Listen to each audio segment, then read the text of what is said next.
Ассалому алейкум ба ҳамаи подписчикои Абдулло. Раҳмат ки подписатсия мекунен, лайк мемонен, комментария менависен ва дастгирӣ мекунен. Ай ҳаматон миннатдорем. Дар ин видео мехостем барои нафарҳое ки мепурсанд дар Тоҷикистон дар посольствои Россия заст карда мешавад ва ё шаҳрванди Россияро дар Тоҷикистон метавонанд бигиранд. Ва нафарҳое ки шаҳрванди Россияро доранд ва дар Тоҷикистон документашро гум мекунанд, паспорт ё загранпаспорт ё права растановид карда метавонанд ё не.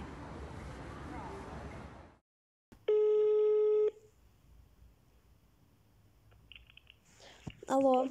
Посольство России, добрый день. Здравствуйте. Это посольство России? Да. Могу несколько вопросов задать?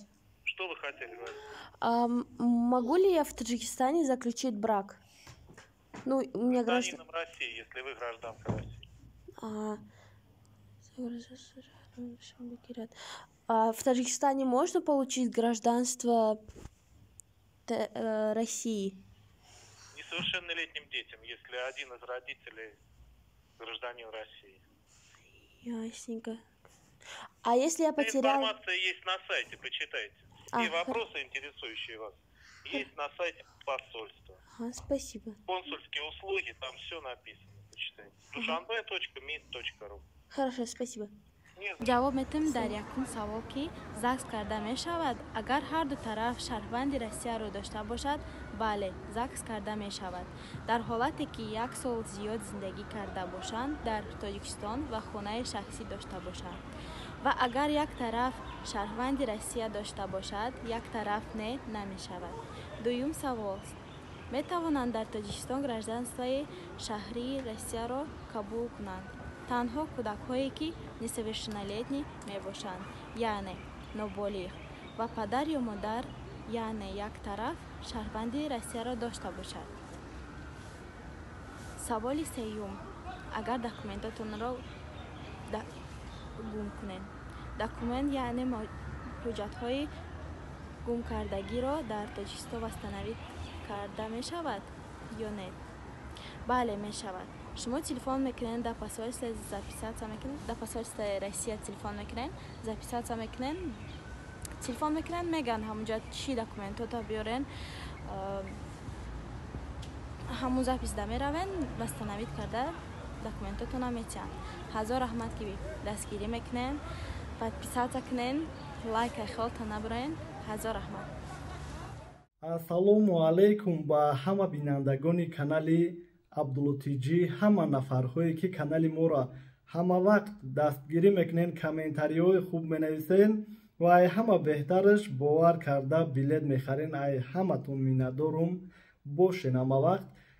Дар аввали видео фикр мекунам ки Мадина дар саволҳое ки мепурсиден ҷавоб додагиай ва фаҳмонда тонистагиай ва худам мехостам саволҳое ки дар видеои пештара менавистен то ҷое ки медонем, намедонистагиёша пурсидем, аниқ кардем, шумо дар маълумот расонем ва пешай комментариҳоро хондан номерҳоро мемонам ҳаминҷада ки ай ки ҷое ба ки ҷое билет дар кор боша метавонед телефон кунед, баъд дили пур билетотона бигирен ва барои регистратсия ва возвращение народни одамои бедокумент дар омадан, багаж роӣ кардан, дигар саволҳо метавонед ки дар WhatsApp пурсед, иншаллоҳ ки ҳамкоромон ҷавоб метиҳанд.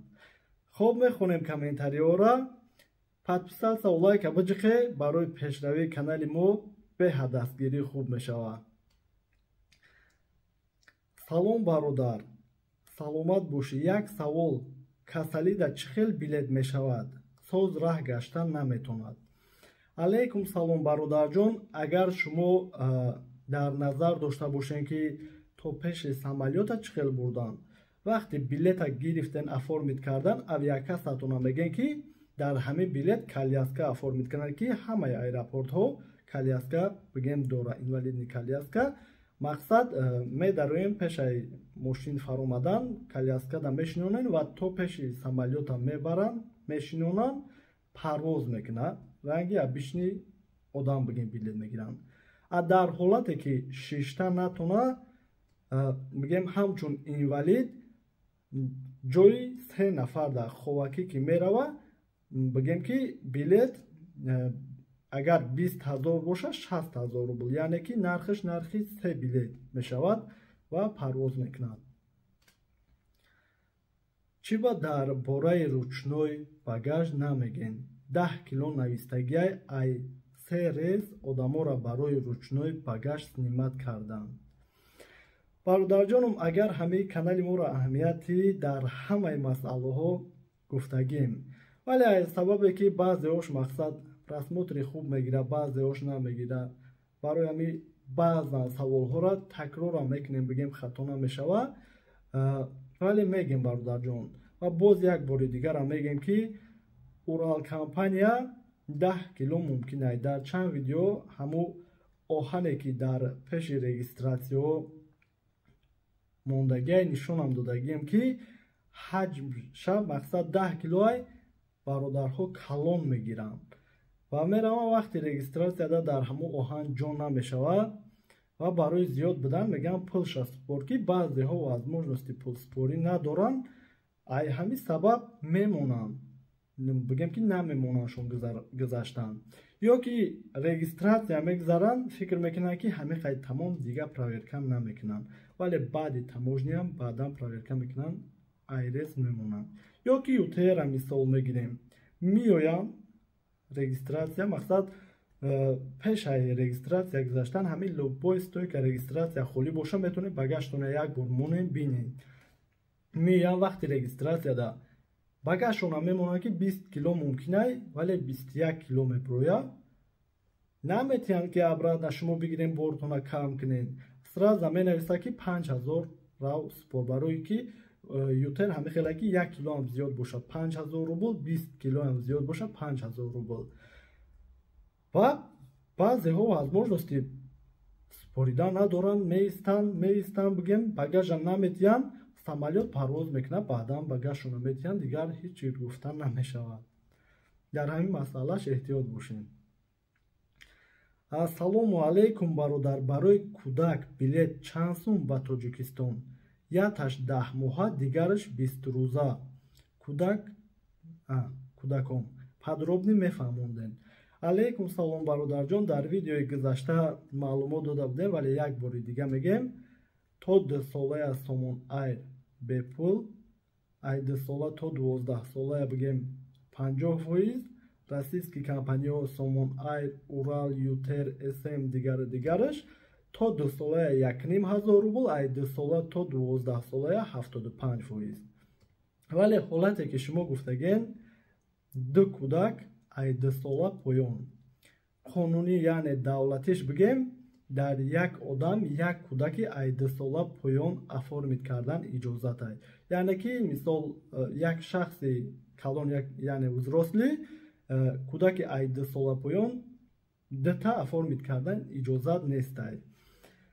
вале бигем авиакасоҳо чӣ хел оформид мекунанд ки якташа мисол мегирем российский компания ё ки Somon Air, якташ бепул меғалта, дуюмша дата раждениша калонтар мекунанд ки ай 2 сола то 12 солая меғалта, Somon Air 50%, российский компания 75%, бигем ки дуюм кӯдакда уже пул ҳисоб мешавад, мақсад ки ранги одами ай 2 сола то 12 солая пул меспорен. дар ин ҳолат ҳолате ки 2 нафари калон бошад, 2 тамайда Somon Air да бигем бепул меғалта, российский компанияда 75%. фаҳмонда тонистагим фикр мекунам. салому алайкум бародар, як савол. дар самолёт агар билет дошта бошӣ, борот битавая техника, мисол телевизор, колонка, перефоратор ва ғайраҳо боша, ягон коғаз мегирӣ ё ягон чизи дигар?